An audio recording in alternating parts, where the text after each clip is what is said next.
What's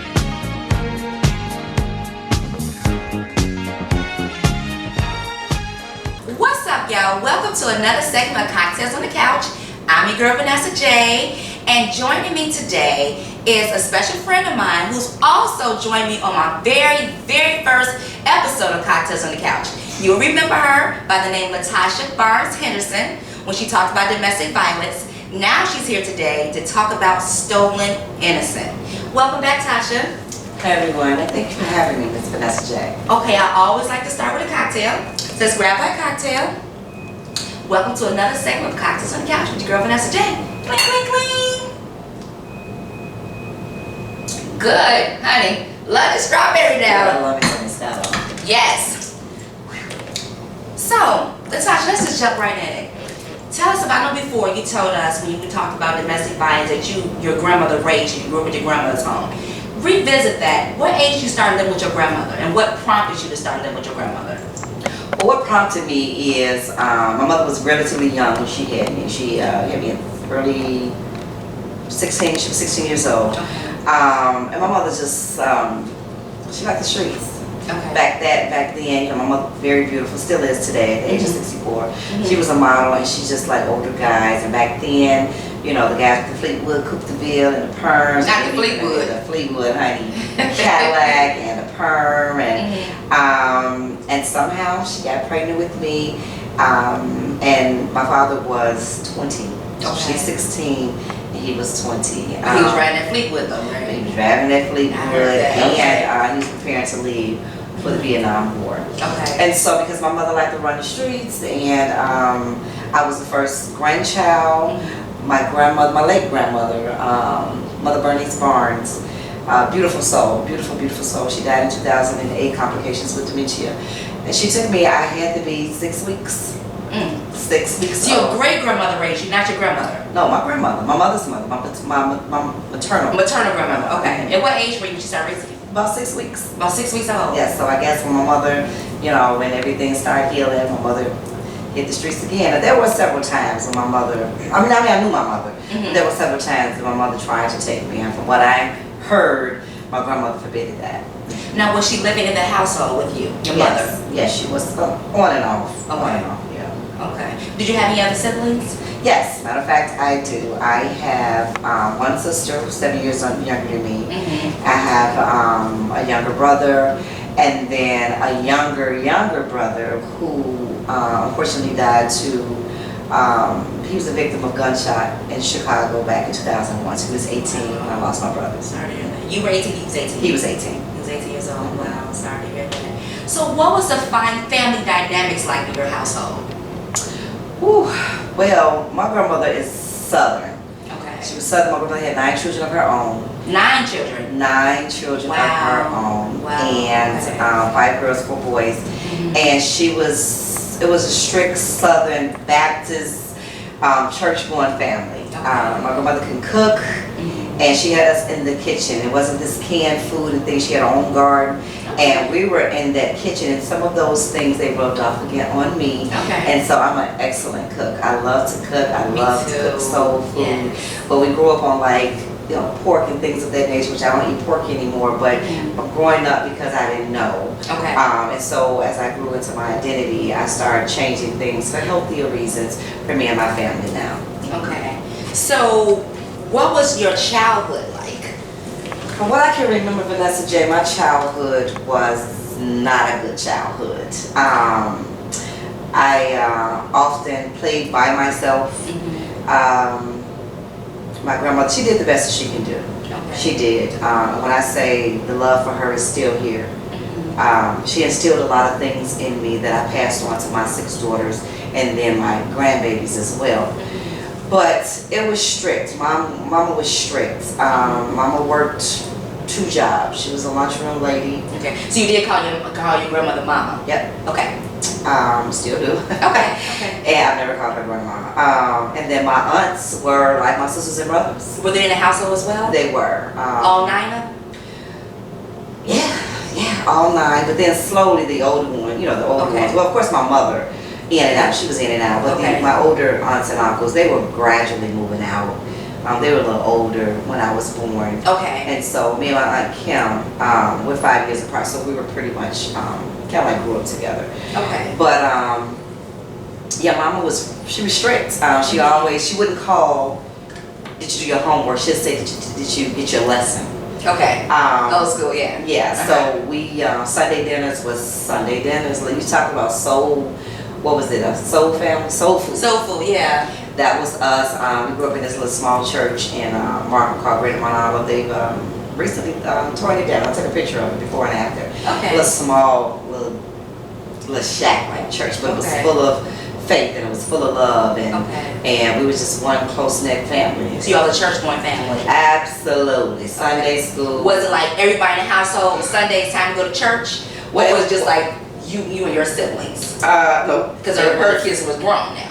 Sort of, kind of. My mama was like, again, she was a strict disciplinarian. And when she said go, everybody go. Whether you stayed in the house or not, I better see you there. Bike, bus, walking, you better be there. Yeah. And then on top of that, Mama was more so like today, churches today, you can wear pants and dresses with no slip. And, right. Girl, not the slips. Oh, Lord. Yes. And stockings. That's what I grew up on. You better have the stockings on or a slip under that, and pants. Oh, that was a no-no in the household. As far as other restrictions, you couldn't say lie. You couldn't say like you had to say you were telling a story or fib. Yeah. You would literally get slapped and you would literally see stars. I mean, you couldn't say dummy or fool, and it was just some restrictions. Derogatory words, pretty much, that people get away with now. Correct. And mind you, again, to reiterate, Mama was from Lambert, Mississippi, down south, and so they didn't play. We had a clothesline in the backyard. She had a washing machine with no dryer, and so she did the best she could. She was just an awesome woman, just an awesome woman of God. Okay. Yeah. So did you grow up in a household whereas you said grandma was a disciplinarian, right? So was she the type whereas whatever happens in this house stays in this house type of mentality? Because a lot of us grew up that way. Whatever happens here stays here. Like you can't elaborate anything that goes on within these four walls, pretty much thing. So was it like that? Yeah, Mom was a private person. Okay. She was very private. When children should be seen and not heard. Okay. And she'd go play. At our house, my grandfather, my late grandfather as well, they called him Fishman. Okay. And my granddaddy would go to the Mississippi River and buy fish, and every Friday we had a fish fry. Everybody knew where our house was in Harvey. Okay. I mean, we were the house to be at, and it wasn't drugs and alcohol and things of that nature. It was just everyone loved my grandmother so much, and they knew of my grandfather, and so he'd bring that fish, and then back then they had this long paper, I guess utility paper, and my granddaddy was skin that live fish. He had skinned that buffalo or that catfish, or it was another silver bass. Okay. And chopped that head off, and Mama would clean it, and I mean, you talking about spaghetti, fried green tomatoes, and fish. And so that was every Friday. So all the cousins would come over, and all my grandmother kids, and aunts and uncles there'd be over, and some of the second cousins and things. So our house was really full of love. It really was. Miss those days. You miss those full of love days. Okay. So did grandma, or mama as you call it, did she ever talk about the good touch, bad touch? I can't recall. I don't even recall really having a conversation with my grandmother about the period. Really? The cycle. I talked to some of my aunts. Okay. Maybe my aunts that's maybe 5 or 10 years older than me, but no, Mama really never talked about birth control. I remember when I was 16 and promiscuous, and I told her, I said, Mom, I think I need to get on here. She cussed me out. Get out of my face, you fast, you know. And no, she didn't play that. Okay. So no, those things were not discussed. Okay. And I believe, Vanessa J, that I guess Mama was a faith-based woman. Okay. Like I said, she was a strong woman of God, and I guess she just never thought that things could happen. You know, she prayed over her family on her knees. I've seen Mama on her knees praying to God, and so she had that strong, crazy faith. You know, her faith was activated every day. Okay. Yeah. So she wasn't, I mean, faith-based, that's a good household. Everyone knew her. Lots of family come up to the home, friends come up to the home, things of that nature. When did you first experience violation, you know, sexual abuse from, first tell us about that. Was it a Sure. family member, a friend that came over all the time, a play uncle, or let's just go back years of when it happened? So I want to say the first time I experienced being molested was at the age of 9. 9 years old. So 9 years old, that's like 3rd grade, 4th grade? Maybe 4th grade. 4th grade, okay. And at that time, Mama worked 2 jobs. She was a lunchroom lady, and she worked in environmental services at a local hospital at that time. I believe Mama either worked 3 to 11:30 or 10 to 6. Okay. So I had a cousin. Okay. It was my mother's sister, only sister, child. So second cousin. Okay. Who was, I was 9 at the time, he was 16. He was 16. So was he living in a household too, or just came over a lot? No, he just came over a lot. Okay. And he kind of like took advantage. He had come over to hang out with my uncles. My uncles was kind of near his age. Yeah. And they'd hang out, but he kind of took advantage of that. Now that I've gotten older, I can see how he was kind of like staking out the house. Okay. Yeah. To see who was there. Yeah. And then you also mentioned you was a loner. So he probably noticed that you was always by yourself when you played? Correct. So what happened? Well, I remember the first time. Yeah. The very first time we were in Rockford. We were at his sister's wedding. And all I can remember, it was hot. I was in some type of attic. Everyone was outside. She had the wedding at her house. Everyone was outside. And somehow he got me alone. I can't remember being lured into the house. I can't remember being lured into the house with food or candy or anything, because I wasn't that type. You know, I was really skinny. I was skinny little girl. That my grandmother thought some things was wrong with me because I wouldn't gain no weight. I had to get orange shots in my butt, and I feel like I can still feel those. So I was really small, underweight for my age. Okay. So I believe Mama, I guess she just didn't know where I was, because mind you, we traveled from the south suburbs all the way to Rockford that Saturday. And I don't remember us spending the night, so we traveled there and back. Okay. And all I can remember is I probably had on a dress, maybe. And it was hot. And it was sweat from him. And all I can remember was pain from the penetration, that I didn't know what was going on. My underwear probably was not even off. There was probably like one was off. But I remember him slowly, you know, pressing my legs open. It wasn't long, because then I felt like this silk, milky, we call it today, semen. Right. Kind of like lubricating my butthole. I didn't know what that was, but it was always at the end, don't tell nobody. That's what he said, right? We're cousins. Don't tell anyone.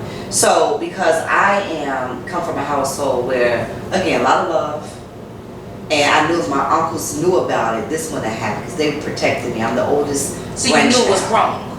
No, I didn't know what was going on, but I didn't know if I should tell or who I should tell, because I've seen him before. We're family. And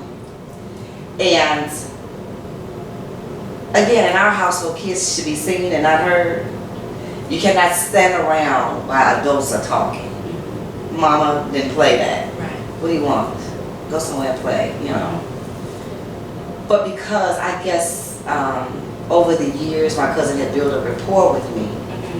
Don't tell anybody, we're cousins. We're cousins, it's okay. And it happened after that more frequently. So now, so you're 9 years old, so you more than likely have not come on your cycle yet. Nope. Right. Because I know most of us was like, I was 5th grade. So I was like 10. No, I was 5th 12. grade. I was 12. Yeah, you was 12, you came on yours? Yeah, so Fifth or sixth, I'm trying to remember. Fifth or sixth, I know it scared the hell out of me when I came home, whatever, I didn't know what was going on. But anywho, so you hadn't come on your cycle yet, and you just remember the penetration, you know, every time, and the semen and stuff. So what happened, like, afterwards? Did you just clean yourself off, or? No, he actually wiped me down. He wiped me down, and all I can remember is I went back outside and I played, and it was like I wasn't missed because it was so quick. I really can't remember if I was in pain. I'm quite sure I was, but there was no bleeding or anything, nothing that scared me. Okay. Whereas I had to run and tell Mom I didn't see anything in my underwear, but I just remember his hot breath. And I don't know, I believe he was kissing me. I can't really remember. But I do remember that portion of it, where my underwear were. Another part of it was, which kind of grew into my marriage, and my husband, now, he understands. My hands, my wrists were held. And so I remember my husband now, we were making love or whatever, and my husband held me, and I went off, like at the beginning. Well, we wasn't even married, we were dating. Okay. Telling myself fornicating, but anyway. I went off, and my husband was like, what the crap went on? And I literally had to tell him what happened. But I didn't understand until, I guess I experienced in my first marriage as well. But this one, I literally, my husband was sympathetic with me. And did you ever, did he ever threaten you at all? So I'm sorry, let's go back first. How often did this happen? Does it happen out there in Rockford at a wedding? Okay, celebration of a wedding. And now you say he's coming to your home more frequently. Did it happen in your home, in the backyard? Where did it actually happen in your home? It was never a nasty place. Okay. It was never like on a dirty carpet or a dirty floor. A couple times it happened at his home. We stayed in Harvey. They lived in Robbins. Okay. So my grandmother spent a lot of time in Robbins because she migrated from Mississippi to Robbins for a lot of her mom, her uncles were aunts and uncles. So at that time it was his home that all I can remember, his mother had a bed shaped like a heart. It was red, shaped like a heart. And my aunt, she had 16 children. This is my grandmother's sister. She had 16 children. 16 children? She had 16, no twins. 16 children? They got down like that back in the day. Oh my God, okay. I can't even say what all of them were, but again, we used to get our hair pressed in Robbins before the weed came out and things of that nature. And so it'd take Mama a while from Harvey to Robbins to come pick us up, and she'd go walk down to my sister's house. So this had to be like number 2, 3, and 4. But they were kind of like sprayed. So we'd get our hair pressed by a local hairstylist in Robbins. And we have the bangs at the point. So probably like special occasions, Christmas or you know, Easter birthdays, and we just needed it done, picture day. And we'll walk down it, but I didn't think none of it. And so Mama at that time, you know, kids were a little bit trusted back then. And she was a few blocks over, and we'll walk down there. But I remember this particular time because it was hot again, and I could smell my press sweating out. And he took advantage of me again. And this particular time, no one was at the home but him. And I think he was supposed to be watching. He had a development of this delayed brother. And he was there to watch it, because I know the home, it reeked of urine because of, you know, his sibling. And that particular time, there was 2 in one night. 2 times? 2 times in one session, but they were quick. Never was my other clothes off or anything. It was just always my. How did he lure you to the bedroom with a heart shape, his mom's room, or was it like in the living room? How did he lure you to that place? It was either his mom's room, or the basement. It was never. It was somewhere where a door was, so you can jump up or whatever. I don't know. I cannot. It's like I blocked that out. I don't remember conversation. I think I was just pulled. Like, come on, go with me. Yeah. Did he threaten you in any way? Never threatened me at all. There was no violence. There was no money. There was no candy. And I guess I just didn't know any better. I'm a kid. I'm 9, 10, 11 years old. So it happened, so this time twice in one night. This was twice in one day. One day, I'm sorry, yeah, twice in one day. And then you just went on about your merry way. Mama came and picked me up. Okay. I was clean, and there was no question. They called my grandmother Auntie, and they called my grandmother Auntie, and we called their mother Auntie. Okay. And so he said, Tasha's fine, you know, all right, Auntie. And I remember one time just looking at him, and he had just waved by like nothing happened. Really? Yeah. So, did that ever affect you, like in school or anything? I believe it did. Like with boys, like with boys, may try to, back then, boys may try to touch your butt and run, that type of thing or whatever, No, or try to give you a kiss and run. No, I was a fighter. Okay. And I believe from what happened to me, that traumatic experience that I endured, I think I acted out. Okay. Because I didn't know what was going on with me. I didn't know why it was happening. Okay. That was a secret that was hidden. I never told anyone until years later. No, I fought. Got suspended, got expelled. I fought. And this is your grammar school age you were fighting? Yeah, junior high. Okay. And because my mother was the lunchroom lady at the elementary school from K to 6th grade. Okay. Look, everybody know K through 5. Okay. Everybody knew Miss Barnes. But junior high and high school, I fought. So how long did it go on with him? Until I was I know I had started my cycle when I was dating. I was dating because we had left. We had left for a while. Like moved? We were taken from my mother. My mother had caused some bruising, and we got taken by DCFS. Okay. So we moved with an uncle, my mother's oldest brother, to South Village. Okay. And we stayed out there for 6 months. Okay. But somehow he found me at my uncle's house. He did. Now it's coming out, but I didn't know what was going on at that time. I have a cousin. And how old were you then when you all moved? I was 12. Okay. I was 12. And I know we came back with mama April 1st of the year I turned 13. I had turned 13 a month prior, March 4th. Okay. But he tried that crap with my cousin who did tell. Okay. Yeah, she's 2 years younger than me. We're really, really close. Okay. She did tell my uncle, which is her father. And so that's how it kind of like unraveled years later. But going back to that time span of kind of like silence, he didn't know where I was. But he found me acting as if he was homeless. And my uncle let him stay there. But the turnaround was so quick. Tell you how good God is. The turnaround was quick because as he was moving in, my grandmother regained custody of us. It was time to go back home. Okay. Right. So mama had me, and then my 3 siblings were with their paternal grandmother out on Blue Island. And so now I'm really acting out because I'm totally confused. I'm totally confused. Being taken from my mother through child protection and being molested. Right.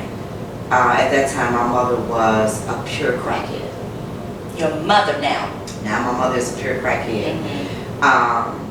So when I see her, that caused more damage. And would your grandmother still allow her to come over? Every now and then. My grandmother had such a beautiful heart. She would let her come in, change clothes, whatever, but she would never let her stay there. But it got to the point where my mother started taking things. Okay. And so my grandmother knew she had to work, and at that time, for my older sibling, my aunts and uncles, the older ones, they were leaving off to college or had their own families.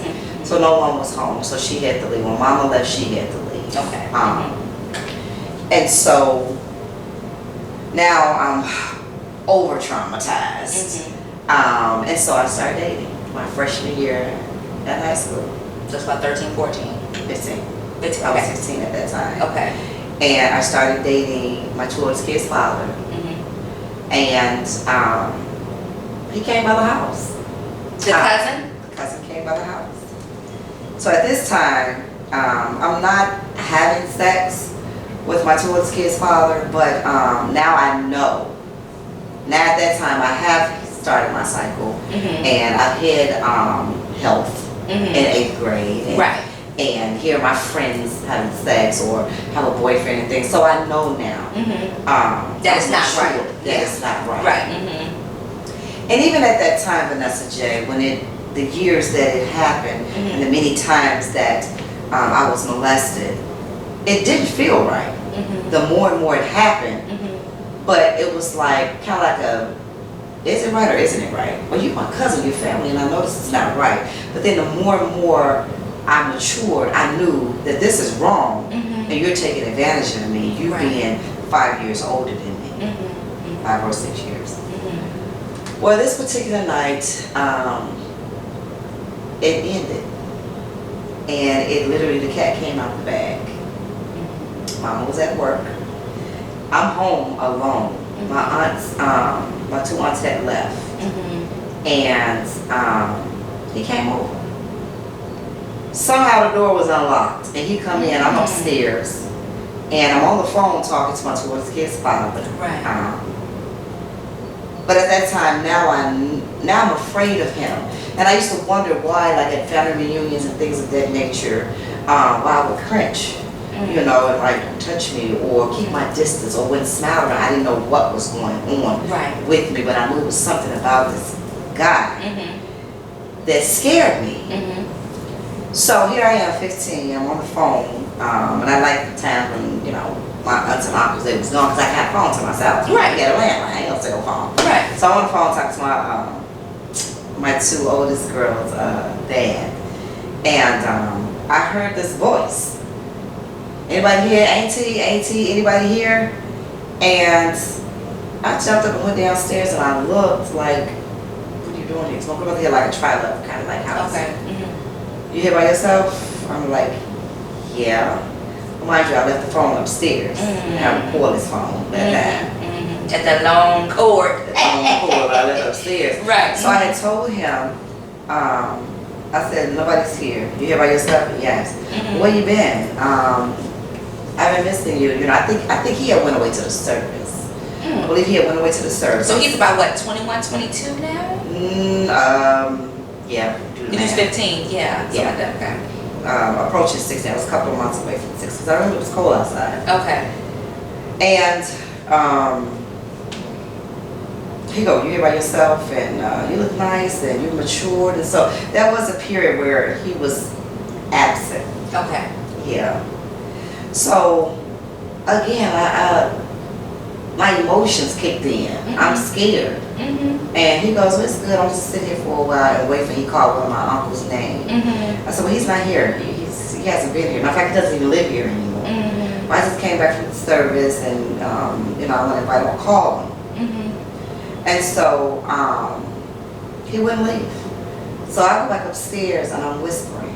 Now, I have discussed this with my new boyfriend. Okay. Already. So you did tell him that? He knew it only because he didn't understand why I kept getting suspended. Okay. I'm a cheerleader, but I kept getting suspended. And he's 15, well, he's 16, I'm 15. And he wanted, you know, to engage in sex, and no, I wasn't on any birth control or anything. And I had to tell him that I was touched, but I wouldn't go into detail. So I kind of like used it as a protection. Okay. And then that was no to you. I didn't want to have sex. I'm too young. I'm not on birth control, and I'm not ready for a child. So I remember going back upstairs on the phone. He's sitting at the kitchen table, and I can hear him coming upstairs. And I was on the phone with my baby daddy, and I told him, I said, remember that cousin I was telling you about? And he was like, yeah. And I said, he's here. I remember that conversation so well. Me and my baby daddy, we still kind of cool. You know, he don't bring it up, but we have brought it up. He's not who I married, but still, we were pretty cool. Right. It's like he's like 30 and 28, but still. When I say, he said, stay on the phone, act like you're talking to me.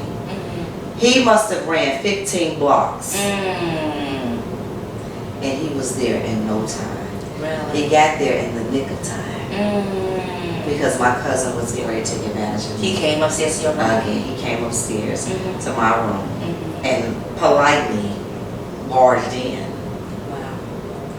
And that's when everything unraveled Okay. in the household. And it wasn't just me. We found that it was my other cousins. Mhm. And I mean, like a multitude of my female cousins.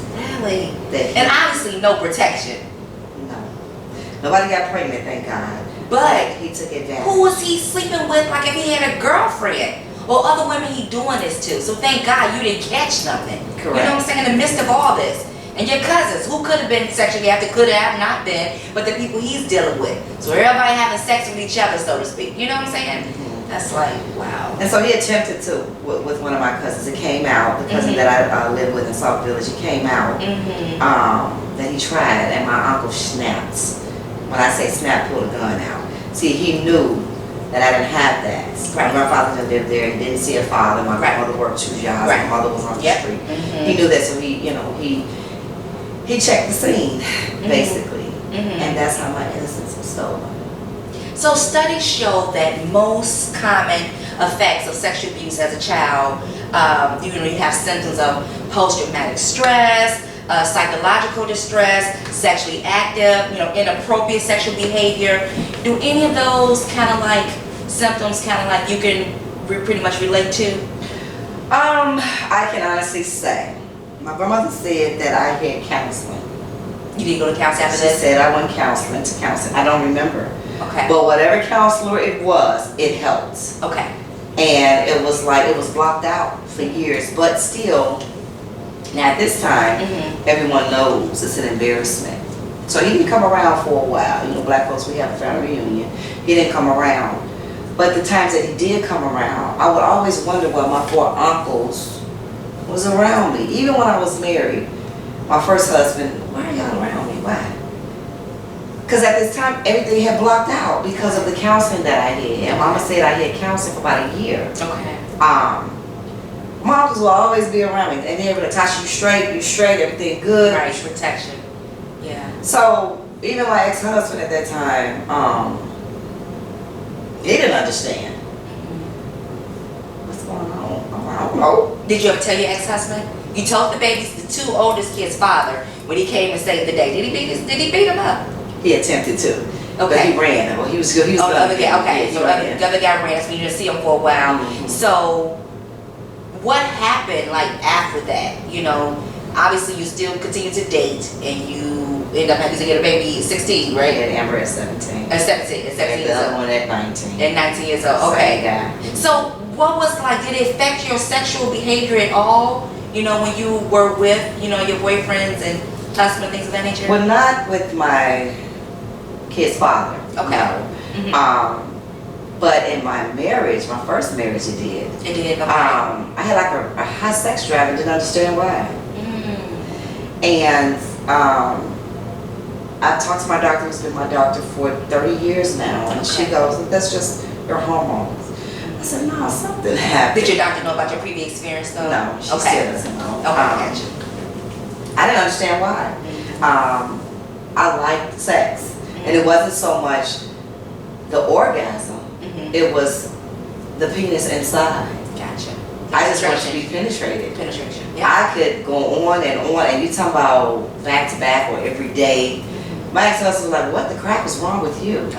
Even on my cycle, I'm like, "I want to have sex." What? That was not normal. That was some foolery to me. Right. Right. And still, I had no recollection of what happened to me as a child until I experienced trauma in my first marriage, which was the domestic violence. Okay. But it was the infidelity that led to the domestic violence. Yes. And that's when everything regurgitated. Yeah, and I started acting out. I started having thoughts. I've always been a protector of my children because I always promised my 6 daughters I would be a better mother than mine was, and I have been. Right. I've always You kind of mindful of other uncles and family members coming over around your daughter, or They men, never spent period. the night. Yes, they never Yeah. spent the night. They never sat on a man's lap. Yeah. They never was able to hold it. They was never out of my sight. Right. And I got 4 good uncles, don't get me wrong. But Tasha, let me take Amber to the store. No, I'm going to. Right. Right. No, she couldn't go. So those little small tidbits stood out. I was a protector of them. And was still is a little bit. Right. And they're grown, but still, behaviors like that was happening. They didn't have sleepovers. They didn't go to sleepovers. There you go. I didn't play somebody's hand on my child's shoulder. You would get thumped by me. You know, even if it's a good gesture. Right. But did you have that conversation with them? You could say, your mom. Oh, absolutely. Right. Because sometimes it could be a generational thing. Oh, my mom never had that talk with me. Because I know that we didn't talk about sex in our household. You know, I came with my cycle, I'm freaking out. Right. You know, and she just said, it's your period, it's your cycle, here's a pad, it's you do, blah, blah, blah. And that's it. I demonstrated. That's it. They all had new panties. Right. You know, we had a long and that's what needed to be, you know? Each one of them, we had a long conversation, and I demonstrated with ketchup. I had a pad, I demonstrated, I told them how to do it. Yep.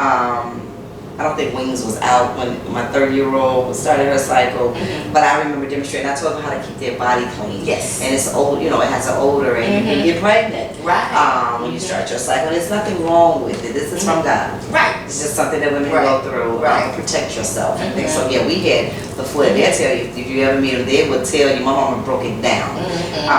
You know, and they all got new panties, and we threw the Monday, the Sunday through Saturday panties away, and now you got the cute panties, and then you got the period panties. Right. You know, because it hits you, and and then keep track of it. So I had to get a pocket calendar and things of that nature to keep track of it. And so yeah, we had to talk about your body, and back then, like they call it the good touch, bad touch. So they'll know what's not appropriate. Oh, absolutely. Period. You know. And they used to even question me, Mom, what's wrong with you? Why we can't go with Uncle so and so? Do they know? Even their daddy. Do they know? They know. They know. We did had tell conversation. Okay. Was it asked when they got grown, when they became grown, as you shared? It was when they understood. Okay. Why my actions were my actions. Okay. And they cried. Yeah. They cried with me. They cried for me. Why you didn't tell me? Yeah. But they know. Yeah, my babies know. Do you pray for the cousin? I used to. You used to? When was the last time you seen him? I saw him maybe 2 years ago at the So wait a minute, so he never was arrested or anything? They just kept it hush hush? Just kept it hush hush. I wonder why. I don't know. And from my understanding, he became a state trooper. A state trooper? He became a professor. And now he has children of his own. He's married to a Caucasian woman. And he has children of his own. Wow. And it's crazy because he know what he did. Right. I forgave him. So you did forgive him. That's when they said you did forgive him. Face to face. Face to face. I told him I forgive him. His older sister was dying. And we were all together at a hospital. And I just got tired. I know I was getting ready to turn 42. Okay. 47 now. Wow. And I remember saying, I must have was getting ready to turn 42 maybe in a couple of weeks or maybe even a week. We were all at hospital. And that side and this side, my mother's side, we were all together. And she was down in heart failure. Okay. His oldest sister. And I just really got tired of carrying that burden around. I did. It was wearing me down. He was one of 3 people that God placed in my vision. It was December of 2012. Right. Yeah. And God woke me up and just put 3 people. And told me, I want you to go forgive them. So it's hard for me to go back to sleep. And I'm like, what? I mean, literally, God spoke to me. And I didn't. He put me back to sleep, of course. I was back to sleep. But God set that thing up so good because in 2013, January, February, March, in different settings, different times, and I was able to confront all 3 at different locations. Well, we were isolated together. You couldn't go nowhere. You had to stand there and listen to what I had to say. And I confronted him at the hospital, and I told him, you took something from me when I was a child. He immediately cut me off. Well, yeah, we were kids, and you know, we didn't know what we were doing. So, no, you did know what you were doing. Because it happened more than once. And I told him from the age of 9 for a few years, yeah. Yeah, from the age of 9 to 11, okay. And he tried again at 15, because he tried to go out. Right, and then they got his head knocked off. But I said, you took something from me that literally tried to destroy me, but it didn't work. I said, I want you to know today, I remember. I said, we're cousins, I love you and I forgive you. And I gave him a hug, and I walked away. But I freed myself. I didn't do that for him for fame or notoriety. No, I freed me. I freed Latosha. And I have not looked back on it, and not had one thought about it. That load has been lifted. Lifted, and it's such a good feeling. Yeah. You know, even now I can talk about it. Right. And share. My husband now knows, who doesn't play. Yeah. He knows now. Okay. Even if Did it take a minute to tell your husband? Your husband now? No. You told him right away? Right, because we were actually getting ready to.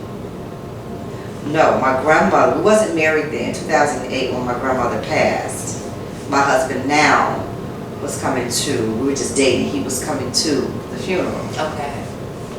And we were sitting there, and again, my cousin is there.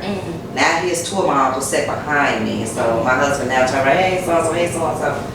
And this one comes down the aisle after viewing my grandmother's body, and I jumped, leaning towards my husband, and he goes, what's wrong with you? Well, my boyfriend then. And I had to tell him right then and there, before the services started. And his face went from smiling to, I'm about to F him up. And he wasn't even my husband. So on the way to the burial and to the repast, we talked about it. And I cried. So I was doing some double crying. I just lost my best friend, a woman that I love and still love. I lost my grandmother. And we put her in the mausoleum, so it really didn't hurt as much, you know, seeing the body Lord. But and then we continued to talk about it during that week. As my husband, he knows, you hadn't forgiven him yet. Right, it was later on you forgave him. No, it was 5 years later. Yeah. But then I still didn't marry my husband until 7 years later. Yeah. But still, he knew. So shortly after we got married, we had a family reunion. Because I literally stayed away. I didn't want to be bothered. I didn't want to see him, and I didn't want my children around him. I want to ask you to my kids. What did your grandmother say about this when she found out? Mama was angry. I'm sure she was. Mama was mad, and actually, she and her sister didn't speak for a while because she the sister knew. No, she was protecting her kid, and Mama was protecting me. Gotcha. So we didn't know who was lying until my other female cousins started coming out. Gotcha. Yeah. And then slowly, I don't think they talked for months. And mind you, this is my mother's only sister. And then it all started coming out. Even one of my cousins who died of complications of lupus, she even said it. You know, that's horrible. I really don't know what happened other than gossip or talking. But he went away for a while. Yeah, he moved, I think, Beloit, Wisconsin or something like that. But he stayed away for a while. Slowly but surely, he started coming back around. He even showed up at my first wedding. Yeah, on video dancing and everything. Yeah. But then he started slowly coming back around. So I believe, I have not seen him. So I think I saw him at a funeral. One of his sisters died again. And I believe I saw him there. And I take that back. Our cousin died. So his oldest sister passed of heart complication.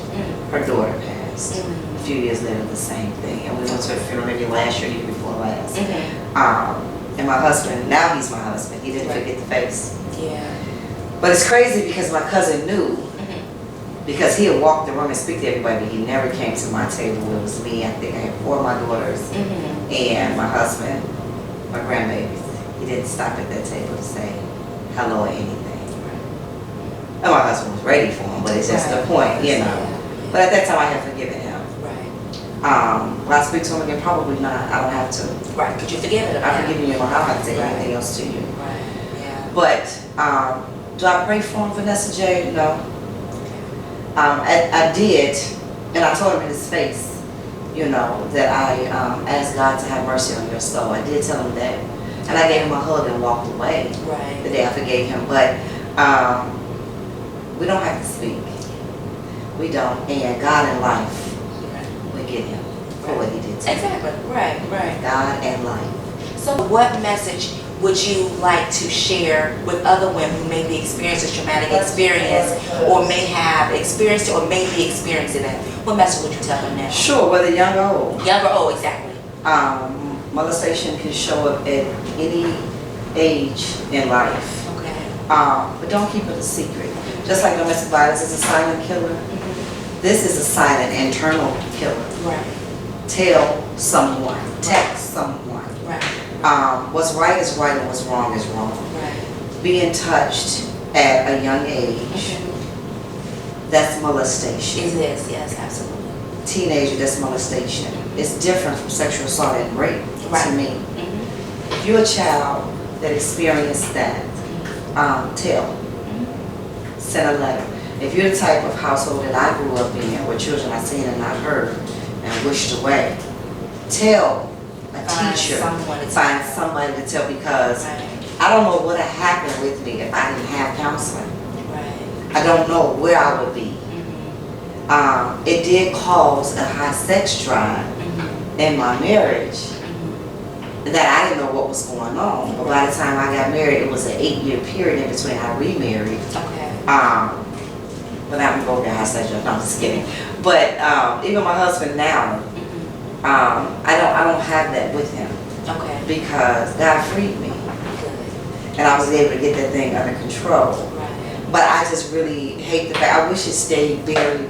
I wish it stayed buried, but God saw otherwise.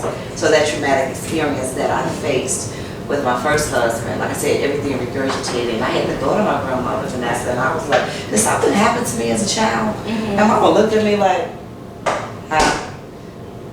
what? I said, did something happen to me? I'm having these thoughts and ideations of being touched on my underwear. And my ankles. So the recollection was pretty much coming back. You could have just blocked it out of your mind. I did.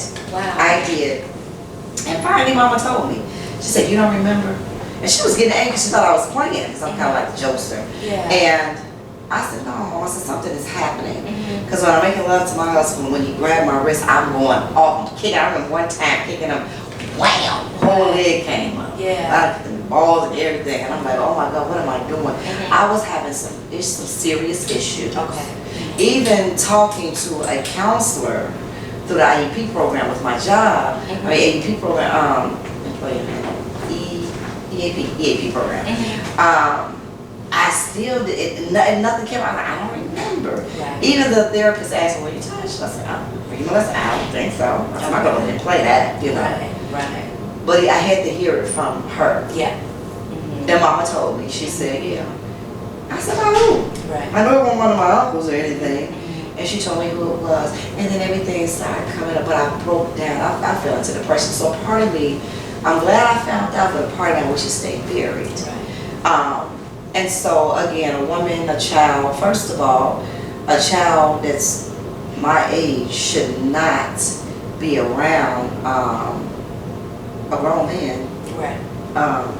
Unsupervised. Unsupervised. By yourself. You cannot, I mean, I understand you with your daddy, you know, or you with your favorite uncle, but still, things could really happen. It really could happen.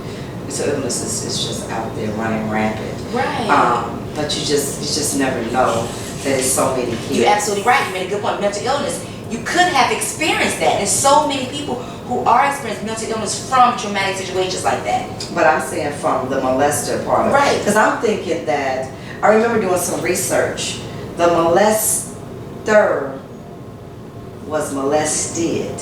There you go. So I'm thinking, what happens. Maybe that's not, maybe something happened to him. And it's a generational thing.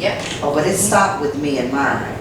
And even I've read and did some research that the molested becomes a molester, or have a high sex drive, or is a prostitute, or revert to drugs and alcohol. Well, by the grace of God, none of that happens to me. I'm going to tell you. It's a list of things that could occur. Oh yeah, more than the 5 I just stated.